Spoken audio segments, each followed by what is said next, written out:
les amis, j'espère que vous vous portez bien les frérots. Défaite. Défaite sans conséquence, mais lourde défaite, j'ai envie de dire quand même.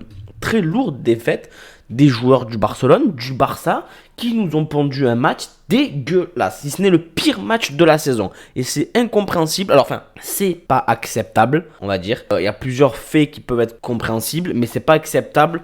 Quand le Real se foire cette saison, plusieurs fois ça l'a fait. Le Barça n'a jamais réussi à saisir l'occasion. Ça paraît de réelle importance quand on a 11 points d'avance, mais si ça avait été un match, j'imagine, à 1 ou 2 points, ça aurait pu potentiellement être la même chose. J'imagine. Pas sûr, mais potentiellement le même résultat, parce que c'est pas un problème de manque de réussite ou quoi que ce soit, c'est vraiment un problème là sur le terrain. Nos joueurs ont été mauvais, que ça soit Araujo, que ça soit Koundé, que ça soit Alonso, comme d'habitude. Il n'y a pas un joueur qui s'est démarqué. Le milieu, Pedri, il n'a pas été bon. Gavi, il n'a pas été très bon.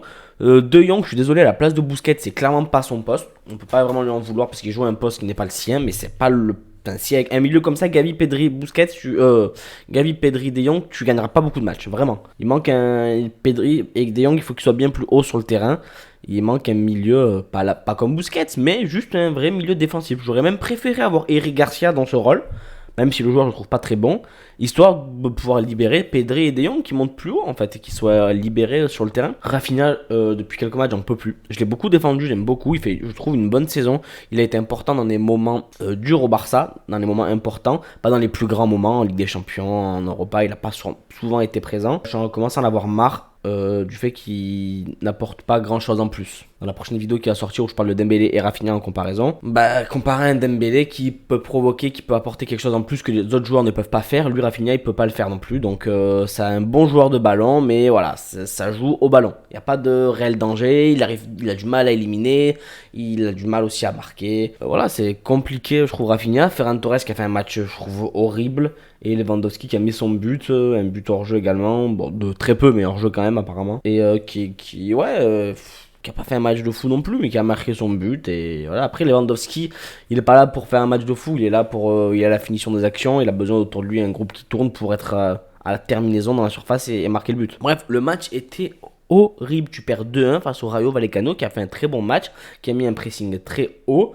le Easy qui est très très fort, le petit chauve là, il est très très bon. Fran Garcia qui a marqué également. Non, ils ont fait un match bien supérieur à nous. Ça peut s'expliquer de plusieurs raisons. C'est pas pardonnable et acceptable.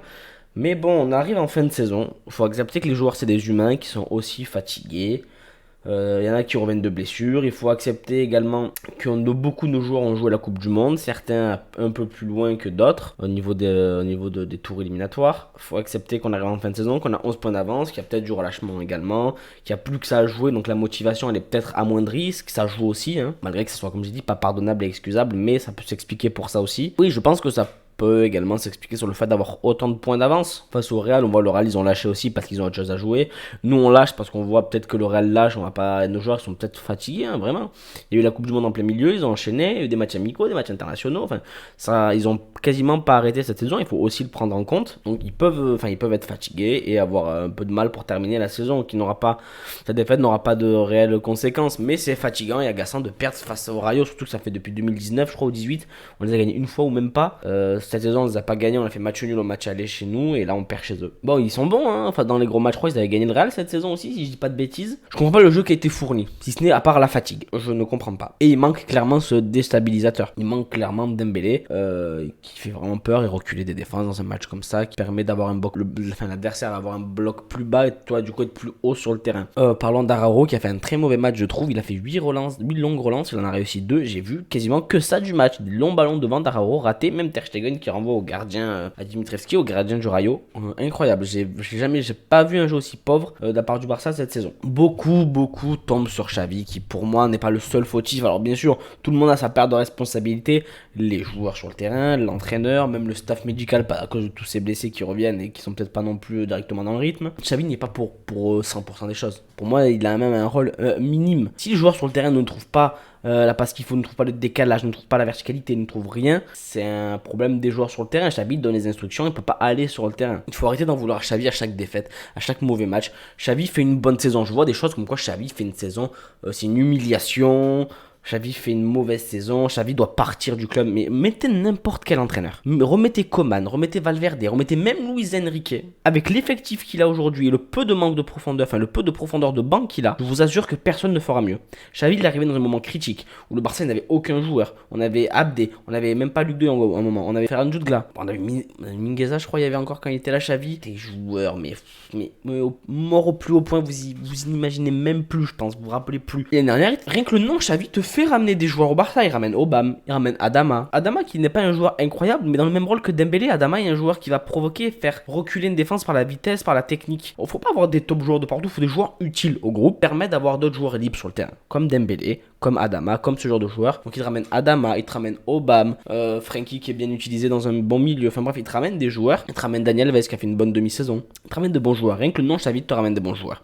Et cette saison, Xavi te prend la Liga avec 11 points. Comment vous pouvez dire que c'est la victoire de la Liga la plus médiocre du Barça? On a 11 points d'avance sur un Real. Le Real ont quasiment le même nombre de points que l'année dernière. La Liga, notre victoire, elle n'est pas médiocre, loin de là. On a roulé sur le Real en Supercoupe. On gagne la Supercoupe. On gagne 2 trophées avec Xavi. La Liga, ça faisait depuis 4 ans qu'on n'avait pas pris, il me semble. On gagne 2 trophées avec Xavi. On va jusqu'en demi-finale de Coupe du Roi. On a gagné 3 fois sur 5 le Real. C'est plutôt une bonne saison pour une reconstruction. Les gens ont du mal à comprendre que c'est une reconstruction et que tout se fait petit à petit. Je vois sur Twitter les gens qui disent ouais, si c'est ça vos attentes, vous êtes bien descendu au niveau du Barça, mais absolument pas. On repart d'un club qui se reconstruit avec le départ de Messi où on n'avait plus rien, où c'était vraiment la guerre et la mort limite au Barça. Tout se fait petit à petit. L'année dernière, rien. Cette année, peut-être Super Coupe, Liga. L'année prochaine, peut-être Liga, Copa. Et l'année d'après, peut-être pas la Liga, mais la Ligue des Champions. Tout se fait par étapes. Il faut arrêter d'arriver, de vouloir tout de suite. On n'est pas à l'époque de Guardiola, il n'a pas du tout la même équipe autour de lui. Il a peut-être des bons joueurs par-ci par-là, mais le collectif est loin d'être une équipe à éliminer, à gagner une Ligue des Champions. Quand t'as pas tous tes titulaires, je suis désolé, mais quand t'as Rafinha, Ferran, Ansu Fati qui n'a pas encore le niveau, même si t'avais que Dembélé, je suis désolé, tu peux pas dire en attaque on va être bien parce qu'on a Dembélé, Lewandowski. Il faut que sur le banc ça tourne, il faut une profondeur de banc, il faut plusieurs joueurs titulaires indiscutables et top niveau sur le terrain. Voilà, à l'époque de Guardiola, on n'avait que des top niveaux. À l'époque d'Enrique, on n'avait que des top niveaux quasiment. Ils étaient à leur prime en plus, les joueurs. Donc, c'est incomparable. Arrêtez de comparer les époques et arrêtez d'en vouloir à Xavi. Ce qui fait Xavi, il est en train de nous remonter au plus haut niveau. Et il va le faire. Il va réussir. Mais sans prendre à lui, en disant qu'il doit partir. Ouais, le jeu proposé est médiocre.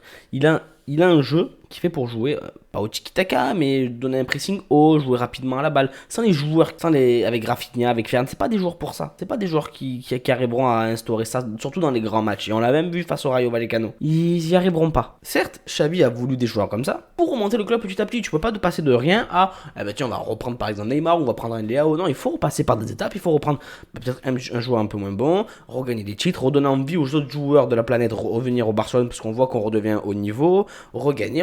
C'est comme ça que tu attires des joueurs. Passer de Abdé ou Ferran Jutgla à Léao, c'est pas possible. Il faut prendre un peu en dessous, il faut gagner des titres, il faut prendre une équipe cohérente qui va pouvoir gagner quelque chose. Et c'est fait avec la Supercoupe et la Liga. Donc pour moi, Xavi, il n'est pas du tout responsable. Il fait pas du tout une saison médiocre. Le jeu proposé n'est pas médiocre. On a eu énormément de blessés qui ont changé beaucoup de choses cette saison. Notamment la blessure de Dembélé qui est pour moi la plus importante dans le jeu. Vraiment pour faire reculer un bloc, pour faire peur aux défenses, pour faire peur aux équipes. C'est Dembélé l'élément principal. Même si Pedri le fait également. Même si De Jong peut le faire également. C'est pas la même hauteur que ce que peut le faire Dembélé. Donc pour moi, Xavi n'est pas responsable. C'est juste le match qui est honteux de la part du Barça, des joueurs, d'avoir donné un visage comme ça. Comme je l'ai dit, c'est pas acceptable ni pardonnable. C'est compréhensible pour plusieurs raisons, mais face au Rayo, ça passe pas. Ça passe pas, il va falloir nous montrer vraiment un meilleur visage face au Betis, avec le retour de Dembélé qui va jouer peut-être 20-25 minutes. Donc on est content pour ça, ça va nous faire plaisir de le revoir et on va voir de suite la différence, je vous promets, avec Rafinha. Même s'il va peut-être pas apporter grand chose de fou, hein, ça fait 3 mois qu'il est blessé, il va jouer 20-25 minutes, mais je vous promets que la différence